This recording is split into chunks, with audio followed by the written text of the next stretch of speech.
Bagman. कहानी की शुरुआत में हमें एमिली नाम की एक लड़की को दिखाया जाता है जो अपने पिता के साथ होती है। ये दरअसल ग्राउंड में खेलने के लिए आए थे और अब रात हो चुकी है, इसीलिए ये अपने घर जाने की तैयारी कर रहे होते हैं। एमिली का आज मूड अच्छा नहीं होता, इसीलिए उसके पिता तय करते हैं कि पास की शॉप से वो उसके लिए पिज्जा लेकर आएंगे। एमिली वहीं गाड़ी के पास रुक जाती है और उसके पिता पिज्जा लेने के लिए चले जाते हैं। काफी वक्त बीत जाता है लेकिन एमिली के पिता वापस नहीं आते और अब जहाँ पर एमिली खड़ी होती है उसके ऊपर की लाइट जलना बुझना शुरू हो जाती है, जिससे एमिली डर जाती है। वो भागकर उस शॉप के अंदर जाती है जहाँ पर उसके पिता गए थे। वो देखती है कि उसके पिता जमीन पर लेटे हुए हैं, वो पैरालाइज्ड हो चुके हैं। उसके पिता इशारे से उसे वहाँ से जाने के लिए कहते हैं, लेकिन इससे पहले कि वो वहाँ से जाती उसके पीछे एक डीमन आ जाता है जिसे बैगमैन कहा जाता है। वो एमिली को मारकर अपने बैग में भरकर वहाँ से निकल जाता है। कहानी यहाँ से 4 साल आगे जाती है, जहाँ पर हमें पैट्रिक नाम के एक आदमी को दिखाया जाता है जो कि इंजीनियर है। वो अपनी पत्नी और बेटे के साथ रहता है। उसने बहुत बड़े बड़े प्रोजेक्ट्स पर काम किया था, लेकिन उसकी किस्मत ने उसका साथ नहीं दिया। उसे बहुत नुकसान हुआ और अब वो बैंकरप्ट हो चुका है, जिस वजह से उसे अपना घर बेचना पड़ा। वो अपने परिवार के साथ अपने गाँव वापस लौट गया, जहाँ पर उसका टिम्बर का बिजनेस है। हालांकि उसके माता पिता अब इस दुनिया में नहीं रहे, लेकिन उसके पिता का बिजनेस उसका बड़ा भाई चलाता है। वो उसी के साथ अब काम करना चाहता है। पैट्रिक अपने बड़े भाई को एक प्रोजेक्ट दिखाता और बताता है कि अगर मुझे फंडिंग मिल जाए तो हो सकता है कि मैं इस काम से, इस प्रोजेक्ट से बहुत पैसे कमा लूं। उसका भाई उसे सलाह देता है कि फिलहाल तुम्हें अपने खानदानी बिजनेस पर ध्यान देना चाहिए, जो कि बहुत बड़ा नहीं है, और ना ही पैट्रिक इस काम में इंटरेस्टेड होता है। पर इस वक्त उसके पास कोई दूसरा ऑप्शन नहीं है। हर रात को उसे अजीब अजीब सी आवाजें आती हैं। आज रात को जब उसे आवाजें आती हैं तो वो उस आवाज का पीछा करते हुए बाहर जाता है, जहाँ झाड़ियों के पीछे उसे अजीब सा जानवर दिखता है जिसे देखकर वो डर जाता है। पैट्रिक को बचपन में कुछ ऐसा एक्सपीरियंस हुआ था जिसका डर आज तक उसके दिल में है।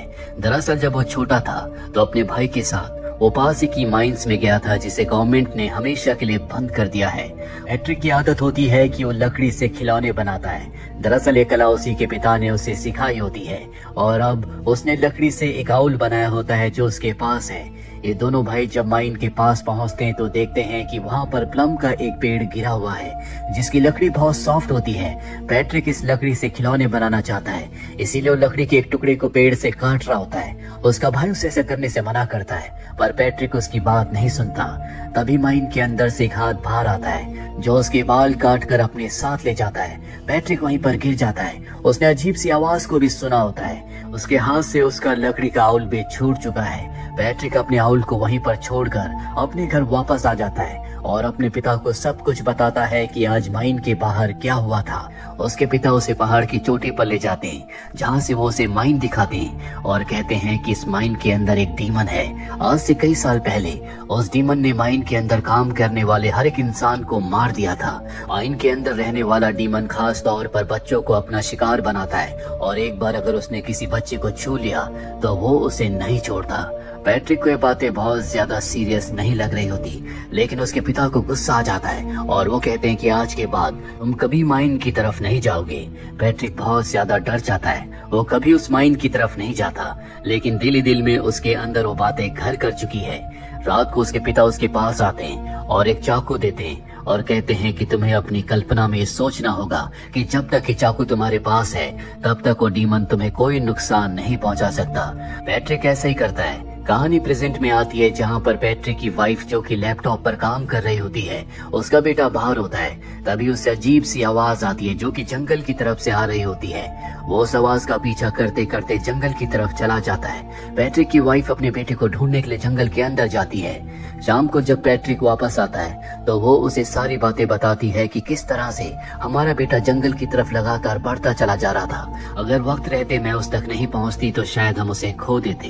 पैट्रिक बहुत ज्यादा परेशान हो जाता है। रात को उसे ईमेल से पता चलता है कि अपने प्रोजेक्ट के लिए जो उसने फंडिंग की डिमांड की थी उसे रिजेक्ट कर दिया गया है। पैट्रिक को बहुत गुस्सा आता है। बचपन में उसके पिता ने जो चाकू से दिया था वो उसे टेबल पर मारता है, जिससे वो टूट जाता है। दरअसल पैट्रिक अपने करियर की वजह से बहुत ज्यादा फ्रस्ट्रेटेड है और अब वो स्क्रीन पर देखता है कि उसके बच्चे के कमरे में शायद कोई है।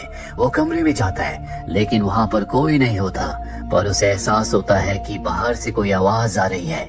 वो बेसबॉल का बैट लेकर बाहर जाता है। ये आवाज जंगल की तरफ से आ रही होती है। इस आवाज को उसने बचपन में उस वक्त सुना था जब वो माइन के बाहर था और माइन के अंदर से किसी ने आकर उसके बाल काट लिए थे। पैट्रिक बहुत ज्यादा डर जाता है, इसीलिए अगली सुबह इस शेरिफ को बुलाते हैं जो पूरे घर की तलाशी करवाते हैं, लेकिन यहाँ पर कुछ भी चोरी नहीं हुआ होता। लेकिन शेरिफ को पता चलता है कि यहाँ पर कोई न कोई आया था, क्योंकि खिड़की के बाहर लकड़ी के कुछ खिलौने होते हैं। वो पैट्रिक को सलाह देते हैं कि तुम्हारे घर के आसपास जितनी भी झाड़ियां हैं उन सबको तुम कटवा दो। पैट्रिक कहता है कि मैं ऐसा जरूर करूंगा। रात को जब वो अपने कमरे की सफाई कर रहा होता है तो उसे अपने कमरे में सफाई के दौरान वही आउल, वही लकड़ी का उल्लू मिलता है जिसे बचपन में खुद उसने बनाया था, जो माइन के अंदर उससे छूट गया था। वो हैरान होता है कि ये आउल यहाँ पर कैसे आया। वो अपनी पत्नी से इस बारे में पूछता है। उसकी पत्नी कहती है कि जिंदगी में पहली बार मैंने इसे देखा है।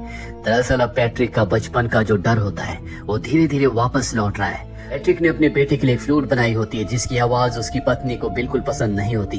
वो पैट्रिक से कहती है कि तुम इसे कहीं रख दो, इसकी आवाज मुझे इरिटेट करती है। पैट्रिक ऐसा ही करता है। रात को जब वो अपने बेटे को बाथटब में नहला रहा होता है तभी उसका बेटा कहता है कि मुझे वही फ्लूट चाहिए। पैट्रिक उस फ्लूट को लेने के लिए नीचे आता है और ठीक उसी वक्त बैगमैन, जो बच्चों को अपने बैग के अंदर कैद करके ले जाता है, वो पैट्रिक के बेटे को लेने के लिए वॉशरूम में पहुंच जाता है। पैट्रिक को शक हो जाता है कि कुछ न कुछ गलत है।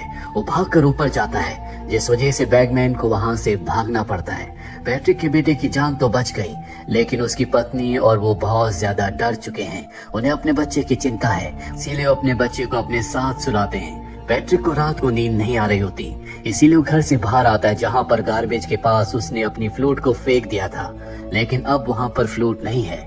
वो जब घर के अंदर जाने की कोशिश करता है तो दरवाजा अंदर से बंद होता है। वो एक छोटी सी विंडो से अंदर झांक कर देखता है जहाँ पर उसे लगता है कि ऊपर वही बैगमैन उल्टा लटका हुआ है जिसके हाथ में फ्लूट भी है। वो बहुत ज्यादा डर जाता है। वो विंडो के ग्लास तोड़कर घर के अंदर आ जाता है और उसकी पत्नी भी उठ चुकी है।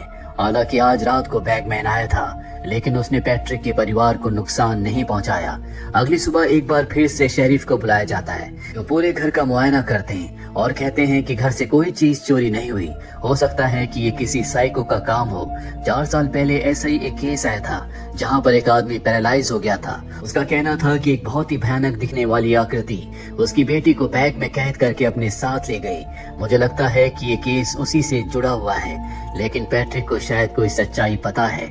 वो अपने बड़े भाई के पास जाता है और उसे वही बचपन वाला आउल दिखाता है जो उसने बनाया था, जो कि माइन में छूट गया था। हालांकि उसके बड़े भाई को इन सब बातों पर बहुत ज्यादा विश्वास नहीं होता, पर वो अपने भाई पैट्रिक को सलाह देता है कि तुम्हें उसी साइकाइट्रिस्ट के पास जाना चाहिए जिसने बचपन में तुम्हारा इलाज किया था, जिसने तुम्हारी मदद की थी। हो सकता है कि एक बार फिर से वो तुम्हारी मदद कर सके। पैट्रिक तय करता है कि वो उसके पास जरूर जाएगा। वहीं पैट्रिक की पत्नी को दिखाया जाता है जो अपने बेटे को लेकर एक पार्क में गई होती है। उसका बेटा उससे कुछ दूर खेल रहा होता है। उस वक्त वो काम कर रही थी और कुछ देर के बाद उसका बेटा उसके पास आता है जो उसे एक पेपर देता है। उस पेपर को जब वो खोल कर देखती है तो उस पर एक स्केच होता है और ये स्केच और किसी का नहीं बल्कि पैट्रिक का है। उस वक्त का जब वो माइन के बाहर लकड़ी को काट रहा था। वो समझ जाती है कि उसकी बेटी की जान खतरे में है। वो एक झूले के अंदर होता है और वहाँ पर बैगमैन भी है। वो उसे अपने साथ ले जाने वाला होता है कि पैट्रिक की पत्नी वहाँ पर पहुंचकर अपने बेटे को बचा लेती है। उसे यकीन हो चुका है कि उसकी बेटी की जान को खतरा है। कोई उसके बेटे को मारना चाहता है। अगले दिन वो पैट्रिक के साथ उसी साइकाइट्रिस्ट के पास जाती है जिसने बचपन में पैट्रिक का इलाज किया था। उसे भी बैगमैन की कहानियों पर विश्वास होता है। पैट्रिक ने जब से अपने पिता के दिए हुए चाकू को तोड़ा है तब से उसका जादू टूट गया और अब बैगमैन उसे और उसके बेटे को खत्म करना चाहता है। साइकाइट्रिस्ट बताती है कि बैगमैन हमेशा अच्छी आत्माओं का शिकार करता है। वो उन्हीं बच्चों को अपने साथ ले जाता है जो जिंदगी में कुछ बनना चाहते हैं। साथ ही उसके पास ऐसी शक्तियां हैं जिससे वो बड़े लोगों को पैरालाइज कर सकता है। तुम्हें कुछ दिनों के लिए अपना घर छोड़कर होटल में शिफ्ट हो जाना चाहिए। पैट्रिक उसकी बात मान जाता है। अब एक रात को इन दोनों को कहीं जाना होता है, इसीलिए पैट्रिक को उसकी आंट के पास छोड़कर निकल जाते हैं। रात को उस घर की लाइट चली जाती है जहाँ पर पैट्रिक का बेटा है। उसकी आंट समझ जाती है कि कुछ न कुछ गड़बड़ है। वो पैट्रिक के बेटे के पास जाती है और तभी वहाँ पर बैगमैन आ जाता है जो उसके ऊपर हमला करके उसे जख्मी कर देता है। पैट्रिक अपनी पत्नी के साथ जब वापस आता है तो वहाँ पर पुलिस की गाड़ी और एम्बुलेंस होती है, जिसे देखकर वो डर जाता है। पर उसका बेटा और उसकी आंट सही सलामत होते हैं। ये सीसीटीवी कैमरे की फुटेज को भी चेक करते हैं, लेकिन इसमें उन्हें कोई सबूत नहीं मिलता। दरअसल अचानक से सीसीटीवी कैमरा खराब हो गया था और जब गार्ड ऊपर चेक करने के लिए गया तो ठीक उसी वक्त बैगमैन वहाँ से भाग गया और पैट्रिक के बेटे की जान बच गई। शेरिफ उन्हें सलाह देता है कि तुम्हें अपने घर वापस जाना चाहिए। शेरिफ को पूरा विश्वास हो चुका है कि कोई न कोई इनके परिवार को नुकसान पहुंचाना चाहता है, इसीलिए घर के बाहर वो पहरा देते हैं। पर रात को जब उसका बेटा अपने कमरे में होता है तो बैगमैन उसे अपने बैग में कैद कर लेता है और वहाँ से चला जाता है। पैट्रिक उसे देख लेता है। वो उसका पीछा करते हुए जंगल में जाता है और भागते भागते उसी माइन तक पहुंच जाता है जहां बचपन में माइन के अंदर से आकर किसी ने उसके बाल काटे थे। माइन के अंदर से उसे अपने बेटे की आवाज आ रही होती है। वो अपने बेटे को बचाने के लिए माइन के अंदर चला जाता है जहाँ पर उसे अजीब अजीब सी चीजें दिखती हैं। यहाँ पर रोशनी है, बच्चों के अजीब अजीब से खिलौने हैं और तभी सामने उसे वो बैग दिख जाता है जिसके अंदर बैगमैन ने उसके बेटे को कैद किया था। उसके अंदर से उसे अपने बेटे की आवाज आ रही होती है। पर जब वो बैग को खोलता है तो उसके अंदर उसका बेटा नहीं होता बल्कि एक पुतला है। दरअसल डीमन ने यानी कि बैगमैन ने उसे अपने जाल में फंसाने के लिए पूरा का पूरा भ्रम पैदा किया था और अब पैट्रिक उसके जाल में फंस चुका है। पैट्रिक को उसके बेटे की फ्लूट दिखाता है, जिसका मतलब ये है कि उसके बेटे की फ्लूट अब खो चुकी है और अगला शिकार उसका बेटा ही होगा। वो उस डीमन को बैगमैन को रोकने की कोशिश करता है, लेकिन ये कोई इंसान नहीं है। पैट्रिक चाहकर भी उसे नहीं रोक सकता और अब वो पैट्रिक की हड्डियों को तोड़कर अपने बैग में उसे बंद कर देता है। ये काम वो पैट्रिक के बचपन में करना चाहता था, लेकिन पैट्रिक बच गया था। पर अब उसने अपना काम पूरा कर लिया है। वही घर पर हमें पैट्रिक की पत्नी और उसके बेटे को दिखाया जाता है। पैट्रिक की पत्नी पैट्रिक के लिए बहुत परेशान होती है क्योंकि वो घर पर नहीं है। वो समझ जाती है कि डीमन उसे अपने साथ माइन में ले गया है। वो पुलिस के साथ वहाँ पर पहुँच जाती है, लेकिन वहाँ पर कोई डीमन नहीं होता, न ही वहाँ पर पैट्रिक है। लेकिन वहाँ पर उसे वो फ्लूट मिल जाती है जो कि उसके बेटे की है। पैट्रिक ने उसे बताया था कि ये फ्लूट ही उसके बेटे की शक्ति है। जब तक ये फ्लूट उसके पास रहेगी तब तक वो डीमन, वो बैगमैन उसका कुछ नहीं बिगाड़ सकता। हालांकि पहले पैट्रिक की पत्नी इन सब बातों पर विश्वास नहीं करती थी, लेकिन अब उसे बैगमैन पर विश्वास हो चुका है। वो फ्लूट लेकर अपने घर वापस आ जाती है।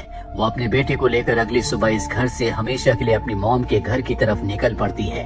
रास्ते में वो फ्लूट को अपने बेटे को देती है और उसे बैगमैन के बारे में बताती है। साथ ही उसे ये भी बताती है कि इस फ्लूट को हमेशा अपने पास रखना। वो अपने बेटे को वही सारी बातें बताती है जो बचपन में पैट्रिक के पिता ने पैट्रिक को बताई थी। वो चाहती है कि उसका बेटा फ्लूट को हमेशा अपने पास रखे ताकि बैगमैन उस पर कभी हमला ना करे। और इसी के साथ ही फिल्म ये कहानी यहीं पर खत्म हो जाती है। उम्मीद करते हैं कि ये कहानी आपको पसंद आई होगी।